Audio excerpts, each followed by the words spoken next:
Hi everyone, welcome to the first episode of The Helpful Parts.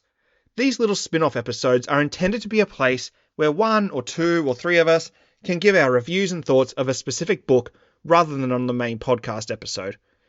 We have been talking about different ways to make the podcast a little bit more streamlined, so rather than discussing what we have been reading at the beginning of each episode as we have been, we found that since all of us work full-time, we can't read as much as we would like. So rather than just potentially talking about the same book for 4 episodes straight, we are moving them here. So these episodes will have no release schedule. It'll just be that when one of us finishes a book that we really want to talk about, then an episode will appear.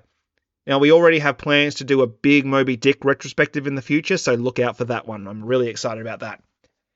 But now that's out of the way, today I want to talk about a book series that I just finished. Now, before I get into the meat of it, I want to make it clear that this is not going to be a review per se. I won't be going into the nitty-gritty about how good or bad the writing is, or how under or overdeveloped the characters are. I'm not interested in any of that. If you are, then I highly recommend you go out and buy a copy yourself. What I want this to be is a celebration of writing and just talking about a goddamn fun book. I am, of course, talking about the Flamegate Duology by Kate Mack. Now, you might not have heard of this series yourself, but I'm here to enlighten you. If you have been following our Facebook or Instagram, I just put up a post last week about this book, so follow us on there, check it out. Now, as I said, this book series is written by Kate Mack and illustrated by Lexi McMillan. Now, Kate is an independent, self-published author from here in Brisbane, Australia. I first came across her books at Supernova, which, if you don't know, is essentially like Comic-Con. And I usually buy a lot of books while I'm there, from usually a mix of traditionally published and self-published authors. Now, I really enjoy the self-published sections because you get a good mix of people who have written a whole 15-book series and others who are just so proud of their first book that they just want to get it out into the world any way possible. Kate kind of falls into that last category. She is so enthusiastic about her books, and if you follow her on social media, which apart from us you should also follow her, it's really easy to tell how much she loves writing. So I bought both the books in the duology. She was running a really good deal on them. Read them, and I loved them. In fact, I've become a bit of a Flamegate apologist, recommending this book to anyone that asks, throwing these books at random people in the street, yelling at them to read them until the police told me that apparently I can't do that anymore. So this is now my way of putting it out there. But let me set the scene. The 2 books, Flamegate Restless Shadows and Flamegate Into the Void, actually have 2 settings. One is Earth, in the distant future, where this dystopian organization, the titular Flamegate, are in control of everything, and where the elite enjoy a privileged life in comfort while those who are poor languish in poverty. You know, completely different from our world. Oof, biting political satire here. The other world is Yonder, this magical fantasy land where goblins roam the plains like squirrels. There are giants and talking horses. It's all magical and wonderful. Until it's not, because these beings called the Shadows are invading from the void and taking over the land. So there's this real balancing act that Kate has to strike in her story. One world is horrible and everyone is fighting tooth and nail for their lives, and the other one is also horrible and everyone is fighting tooth and nail for their lives. Don't get me wrong, each world is not just a carbon copy of each other. They are distinct and they have their own personalities, and each world itself is a character that goes on its own journey. The worlds that we meet at the start of the story are very different from the ones that we leave once it's over. Now, interspersed within these worlds is our main character, Phoenix Page, and you have no idea how many times I wrote Phoenix Wright when I was writing this script, but rest assured we are not talking about a Nintendo lawyer. We are talking about Phoenix Page, who is a 16-year-old magician who can summon magical stones out of his hands and spin them around his head like some sort of magical sim. Hi, future editing me here. He's actually 19, not 16. My bad.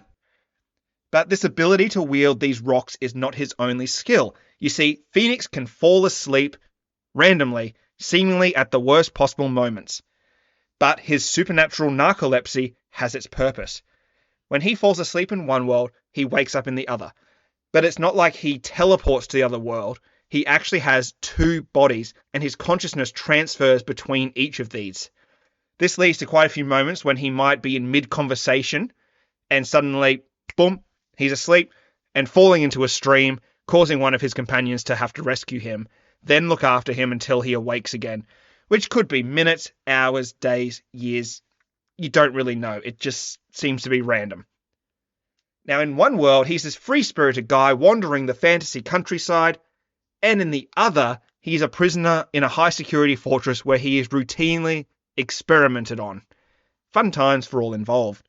While our main character is in one world, the other has to keep moving on without him. Whole scenes, like important plot-central scenes, take place with Phoenix just laying there asleep. He may be the only one that can save both worlds from disaster, but the other characters are not helpless. They make plans, they have their own agency without relying on Phoenix being present. In fact, I found all of the main characters and supporting characters really well fleshed out and relatable. We have our titular hero Phoenix, of course, as well as his friend in yonder, Simon, who is a tattooed warlock himself, as well as taking on this role of this father, older brother figure to Phoenix. On Earth, you have Bee, a woman who Phoenix meets not long after escaping his prison.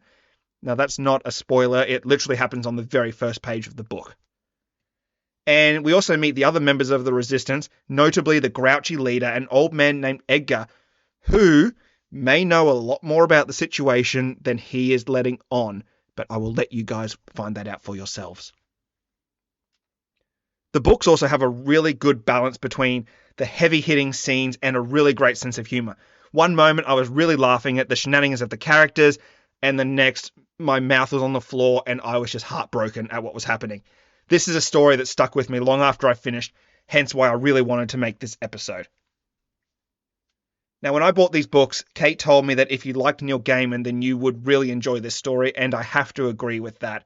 They have the same sense of magical wonder that you would find in a lot of Gaiman's books, especially if you enjoyed Stardust, or even there's also elements of Neverwhere in there too. So if you liked those books, I would recommend picking these up. But most importantly, I really wanted just to put out a local independent author who I believe is doing really good work, and I'm really looking forward to what she does next. As I said at the start, I never intended this to be a very in-depth review because I want you to go out and read these for yourself. Support independent authors because you never know when you might find this hidden gem that is just something really fantastic that will stick with you. As a treat, I've actually recorded the first couple of pages of the book to give you a taste of what to expect. Links to buy the books will be in the description of the episode. And if I had one regret about reading these books is that I didn't get Kate to sign them when I bought them from her. But hopefully we'll meet again in the future and I will rectify that. Thank you, everyone.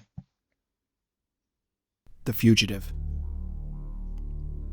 Phoenix Page raced down the ancient steps, bare feet pounding against concrete as he hurtled past old vending machines and derelict apartment buildings. Icy wind biting his face, whipping through his tangle of red hair. He hadn't even spent an hour in the middle ring of Veracity, yet already Phoenix had concluded that everything in the miserable dump of Metropolis was as bleak and grey as the threadbare prison uniform he was wearing. Had he stopped to check, though, Phoenix would have realized that his grey prison clothes were not as grey as he would have liked, a deep, damp crimson spreading across the fabric at alarming speed. Early morning sun crept over the mighty wall that encircled the mountain's peak behind him as he chased his long, distorted shadow further and further down the concrete slope, praying to gods he didn't believe in that the adrenaline would keep him moving until he found a place to hide. At least the energy surge he had created moments earlier had fried the power network of the entire city and frazzled communication with all the surveillance drones that roamed the dreary streets. If only the effort of such an impressive feat hadn't damn near killed him. He skidded around a corner at the base of the stairs, tripped over a pile of empty bottles and cans, stumbled onwards through a maze of dank alleyways, then staggered to a stop before a towering residential building at least 30 floors high, the bricks stained with decades of grime. Phoenix leant against a dead tree at the front of the building, his hand pressed against the wound under his shirt. His forearm was also bleeding, But that was of less concern, so he ignored it. Dizzy with fatigue, he watched people shuffle about their day, draping wet washing from windows, complaining to neighbors about the power outage, or trudging off to work dangerous, poorly paid jobs. No one spared him a second glance. Clearly assisting a bleeding, shaggy-haired 19-year-old dressed in grey rags was not worth the risk. Phoenix couldn't blame them. You didn't survive in veracity by sticking your neck out for other people. Which is why he was surprised to see a girl of roughly 17 striding towards him, hands buried in the pockets of her faded denim jacket, the buckles of her boots glinting in the sun. She stopped a safe distance away and folded her arms.